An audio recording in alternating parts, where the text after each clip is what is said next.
Hi எல்லோருக்கும் வணக்கம். Bigg Boss season 8 Tamil. So இந்த வீடியோவில் நம்ம ப்ரொமோ 3 வந்து டிவியில் ரிலீஸ் ஆயிடுச்சு அப்படின்ற மாதிரி நிறைய பேர் சொல்லியிருக்காங்க. ஸோ அதில் என்னப்பா ரிலீஸ் ஆச்சுன்னா நான் மிஸ் பண்ணிட்டேன், என்னென்னு கேட்டேன், கிளிப்பு கிடைக்கல எனக்கு. பட் பவித்ரா வந்து ரோஸ்ட் பண்ணியிருக்காங்க அப்படின்ற மாதிரி சொல்கிறாங்க. என்னடா அது பவித்ரா ரோஸ்ட்டா? அதை பற்றி இந்த வீடியோவில் பார்க்க போகிறோம்.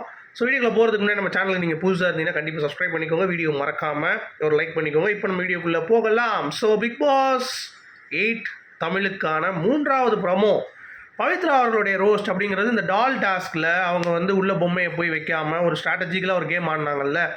ஸோ மேபி இவ்வளோ பேர் அவுட் ஆகிட்டீங்க, அதெல்லாம் வந்து நம்பிக்கை துரோகம் பண்ணிட்டீங்கன்னு சொல்லி கேட்டுருப்பாரோ. ஒரு வேளை வேறு என்ன ரோஸ்ட் இருக்குது அப்படிங்கிறது எனக்கு தெரியல. பவித்ரா பொறுத்த வரைக்கும் அது ஒன்று தான். அப்புறம் வேறு என்ன நடந்துச்சுன்னா சௌந்தர்யாவுக்கு எதிராக ஒரு விஷயம் பேசினாங்க. நான் வந்து தீபக்கு போய் பேசுகிறேன், ஓப்பனாக போய் பேசியிருக்கேன் அப்படின்ற மாதிரி அது ஒன்று. அதில் ரோஸ்ட் பண்ணுறதுக்கு ஒன்றும் கிடையாது. தர்ஷிகாவுடைய ஃப்ரெண்ட்ஷிப்பை கொஞ்சம் கட் பண்ணது அதுவும் வந்து பெரிய ரோஸ்ட் கிடையாது. ஸோ அவங்க பண்ணதிலே வந்து மெயினான ஒரு ஆட்டம் வந்து டால் டாஸ்க் தான். ஸோ அது டால் டாஸ்க் பற்றி டிஸ்கஷன் தான் இந்த வாரம் போயிட்டுருக்கு அப்படின்றதுனால அதுவாக தான் இருக்கும் அப்படிங்கிறது என்னுடைய ஒரு கணிப்பு. ஸோ பவித்ரா தாக்கப்பட்டார் அப்படின்ற மாதிரியான ஒரு விஷயங்கள் தான். ஸோ வெயிட் பண்ணி பார்ப்போம் என்ன நடக்குது அப்படின்னு சொல்லிட்டு. ஓகேங்களா? அது நம்ம ப்ரோமோ டெலிகாஸ்ட் அனுப்புறம் பார்ப்போம். எனக்கு டிவியில் பார்த்து ஏதாவது கிளிப் வச்சுருந்தீங்கன்னா கூட எனக்கு போட்டு விடுங்க. ஓகேங்களா? இது ஒன்று. அடுத்து குறும்படம் போட்டிருக்காங்க அப்படின்ற மாதிரி சொல்கிறாங்க. அதாவது அந்த திருட்டு பிரியாணி கேங் அட்ரஸ் பண்ணியிருக்குன்னு தான் சொல்கிறாங்க. நான் ஏற்கனவே சொன்ன மாதிரி இதை எப்படி நம்புறது நம்பாமல் இருக்குது எனக்கு தெரியலங்க. ஏன்னா எல்லாருமே சொல்கிறாங்க. ஒரு 3 பேர் நான் ஃபாலோ பண்ணுறேன் ட்விட்டரில், அவங்களும் சொல்கிறாங்க. நம்மக்கிட்ட ஒரு சோர்ஸ் சொல்கிற ஒருத்தர் 2-3 பேர் இருக்காங்க. அவங்ககிட்டையும் கேட்டால் ஆமாம் அது அட்ரஸ் பண்ணப்பட்டிருக்குன்னு தான் சொல்கிறாங்க. ஸோ அப்படி இருக்கும் பொழுது அது சம்மந்தப்பட்ட ப்ரொமோவே வரலையே. 2வது ப்ரொமோ எவிக்ஷன் வருது, 3வது ப்ரொமோ வர்றதுக்கு. 3வது ப்ரொமோ பவித்ரா எவிக்ஷன் இது தான் வருது, ரோஸ்ட் தான் வருது. அப்படிங்கிறப்ப அப்போ திருட்டு பிரியாணி உண்மையிலே அட்ரஸ் பண்ணப்பட்டிருக்கா, இல்லை ஸ்பெஷல் பேக்கேஜாக ஒரு சர்ப்ரைஸ் பேக்கேஜாக உள்ளே வச்சுருக்காங்களா, இல்லை போயிட்டு வந்தவங்க நம்மகிட்ட புருடா விட்றாங்களா? இந்த 3 ஆப்ஷனில் நம்ம யோசிக்க வேண்டியிருக்கு. ஆனால் அருண் என்னமோ ஒரு உத்தமன் மாதிரியும் அவர் கரெக்டாக தான் வேலை பார்த்துட்டு இருக்க மாதிரியும் இந்த சேனல் ஸ்கிரிப்ட் வந்து பண்ணி மஞ்சரி வந்து எல்லாமே தப்பு பண்ணுற மாதிரி வந்து பார்த்திங்கன்னா பண்ணுறது அப்படிங்கிறது கேவலமாக இருந்துச்சு. அது வந்து முட்டாள்தனத்தின் உச்சகட்டமாக இருந்தது. ஏன்னா மஞ்சரி செய்த பிள்ளை என்ன அப்படின்னு சொல்லி பார்த்தீங்கன்னா சில விஷயங்கள் அவங்க வந்து டாமினண்ட்டாக பேசினது.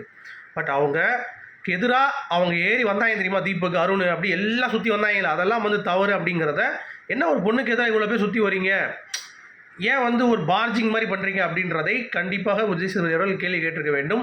அருணுடைய ஆட்டிடியூடும் கேள்வி கேட்டிருக்கப்பட்டிருக்கு. ஏன்னா ரியா கிட்ட எப்படி பண்ணும்போது அவர் சொன்ன அருண், அவர் இப்படி பண்ணும்போது அதை பற்றி நியாயமாக இருக்கா அப்படின்னு சொல்லி அவரையும் வந்து கேள்வி கேட்டிருக்க வேண்டுங்கிறது தான் என்னுடைய பாயிண்ட் ஆஃப் வியூ.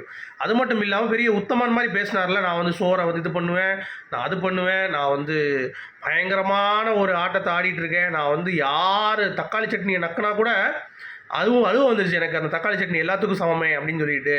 ஏன்னா தக்காளி சட்னிக்கே உனக்கு அழுவு வந்துருச்சுன்னா வெளியே சாப்பிட்ட திருட்டு பிரியாணி திருட்டு ஃப்ரைட் ரைஸுக்கும் என்னடா வரும் அப்படின்ற மாதிரி சூப்பர் எடிட் பண்ணி போட்டிருந்தான் ஒருத்தன்.